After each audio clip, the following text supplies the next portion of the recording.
let's cut to the chase. You want to be more confident now. What is the one thing you can do to be more confident now? And the truth is, you already do this thing. Unfortunately, we do it in the most negative way. But if you can make this one switch, stop doing the negative way, do the positive way, you will immediately find yourself feeling more confident in whatever it is you want to do. There are some disclaimers if you feel like you're saying it and it's not like resonating with you, like you're feeling an internal resistance to it, it means you must say it more. And it's to do with affirmations, but let's backtrack a bit, right? So you want to feel more confident. Now, when I said we already do this is what I mean, right? And you're gonna understand the full story at the end, but hear me out. You already, when you have an argument with someone and you walk away, tend to replay the argument or practice a certain counter argument when you walk away from that situation. Now, what happens when you do that, or why we do that, is to mentally prepare yourself for that situation, to sort of gear your mind to be ready for the next time that thing comes. And what we don't understand, or we don't realize that we're doing in that moment, is that we're creating confidence in that situation. We didn't like how it played out, and we want to be better prepared. We want to be better prepared to take it on in the future, and that's why it's something important to us, and that's why we bring it up again and again, in order to prepare ourselves, make us feel more confident, make us feel more settled in the same situation in the future. Now, I want you to think about whatever it is you want to grow your confidence in, because there's general confidence, which is just every day I walk around, I enter a room and I feel magnetic, I feel like I belong, I feel confident, right? I walk out with my chest out and I'm not scared. That is just general. But there's subcategories of our day where we want to have that same feeling, but in those subcategories. So it could be in schooling, it could be in gym, it could be in physical activity, it could be in social situations, it could be in the dating sense, it could be in, let me try and think of something else, competitive senses. So like if you're a competitive chess player, competitive sports player, whatever it is, right? No, I'm just taking in such a beautiful walk. Like, look at all the trees and everything. It's on cinematic, so it's gonna blur all the background, but yeah, you know what I'm saying. Okay, cool, back to the point, right? So now you want to know, is it situational or is it general, right? So just pick one of the two.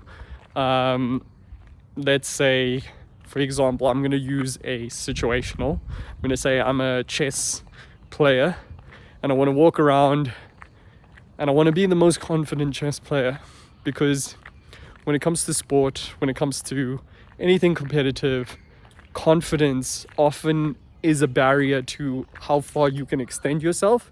And by extending your confidence or embodying that confidence, you can grow further, you can be better in the realm of that thing, right? So I want to be a more confident chess player.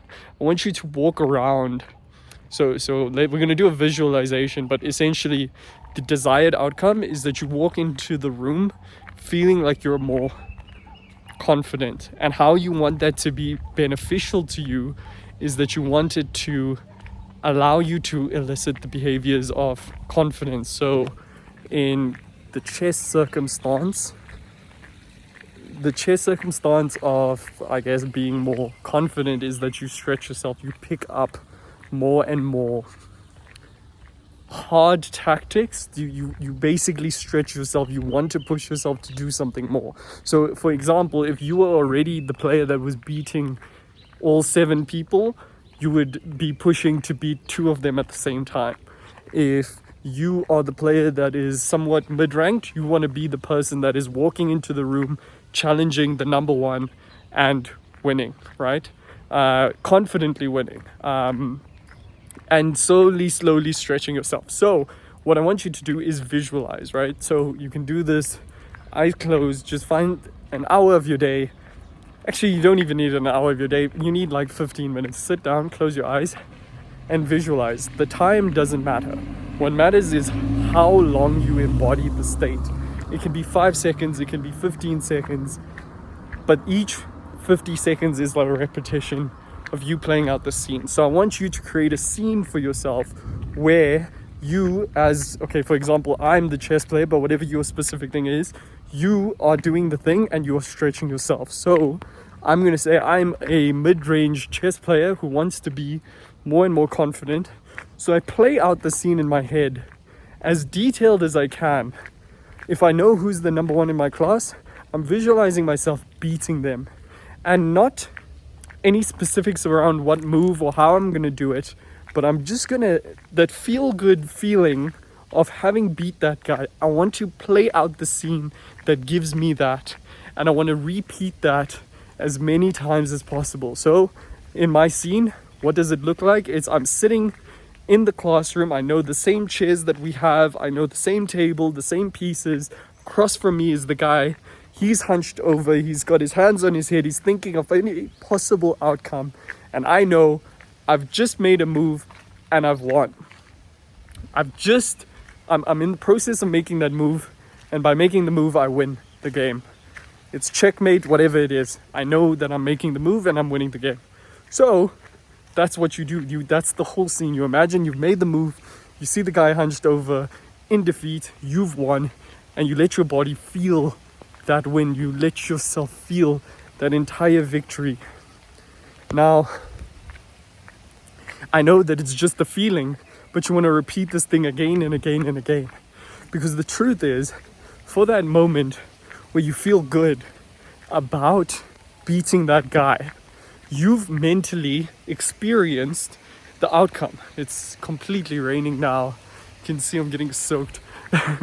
But yeah, so you've mentally experienced what it is to get that win. Now, if you've experienced that win, it means that you've depedestalized. Now, this is where it gets a bit intense, but bear with me. When I say depedestalized, I speak about something on the pedestal. The fact that you viewed beating this guy was a win is now removed one layer from where it was. And because it was removed one layer, it is now easier to do the thing that you want to do because you've taken the mental pressure off of it. Now, it doesn't need to make sense now, but understand that every time you repeat it again and again and again, that pedestal that you've put this guy who's already number one is going lower. Now, what you need to understand is the next time you walk in, your mind is already stretched. It's ready to be walking into that, doing the best that it possibly can. And I hope that helps. Try it out and let me know in the comments below.